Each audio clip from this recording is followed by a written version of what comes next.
Hi guys, అందరు ఎట్లున్నారు? బాగున్నారా? నేను బాగున్నాను. సెకండ్ పార్ట్ పెడతానన్నాను కదా, ఇది సెకండ్ పార్ట్. స్వామిని అలంకరించి తీసుకొస్తుండ్రు.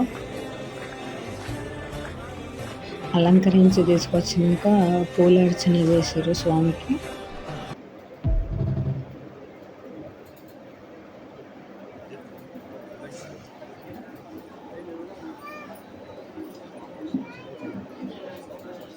పూలార్చన చేసినాక స్వామికి 11 రకాల హారతులు ఏమి ఇచ్చిర్రు. చాలా మంచిగా అనిపించింది హారతులు. కానీ అందులో మా పిల్లలు కొన్ని తీసారు అనుకుంటా. ఈ క్లిప్స్ తీయడానికి కూడా వాళ్ళకి మస్తు బతిమలాడ అవసరం వచ్చింది.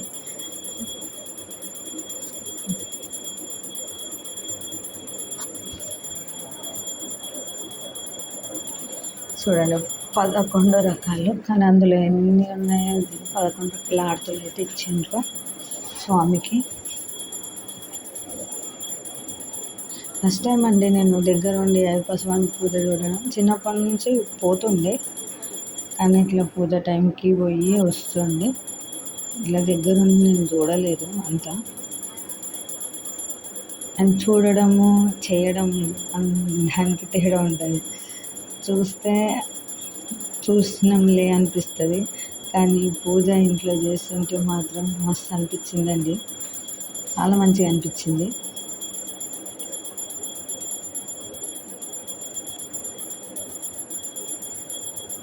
అంత పాజిటివ్ వైబ్ నిండుతుందండి ఇంట్లో. మొత్తం పాజిటివ్, మన బ్రెయిన్ ఫ్రెష్ అయిపోతుంది. మన మైండ్లో ఎన్ని టెన్షన్ ఉన్నా దూరం అయిపోతుంది. ఇట్లా మనం దేవుళ్ళ పూజలు ఇంట్లో చేయించుకున్నప్పుడు మస్తు ప్రశాంతంగా ఉంటుంది.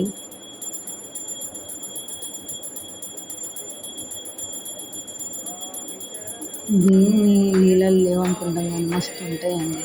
మా స్వామికి, మా అయ్యప్ప స్వామికి ప్రసాదం చేస్తున్నాను.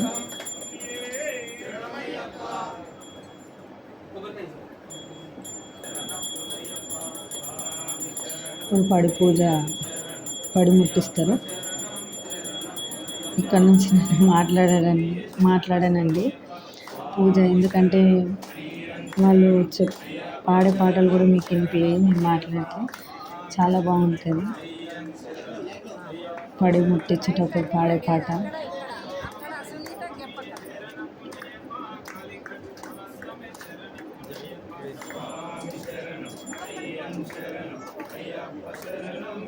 ఓం శ్రీ స్వామి శరణమయ్యప్ప. అయ్యప్ప దైవమే శరణమయ్యప్ప.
అయ్యప్ప ఆరతి అయిపోయింది. ఇప్పుడు అయ్యప్ప శరణాలు చదువుతారు అందరూ.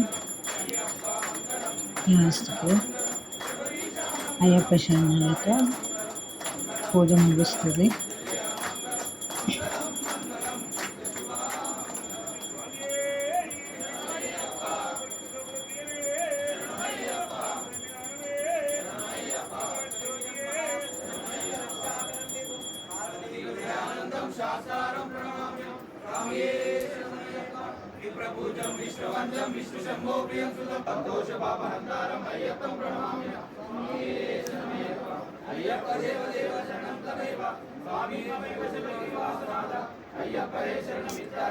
చూసారు కదా ఫ్రెండ్స్, మా వీడియో నచ్చినట్టయితే లైక్ చేయండి, షేర్ చేయండి, సబ్స్క్రైబ్ చేయండి. మీకు అయ్యప్ప స్వామి ఇష్టమైతే మా ఛానల్ని సబ్స్క్రైబ్ చేయండి. Thank you.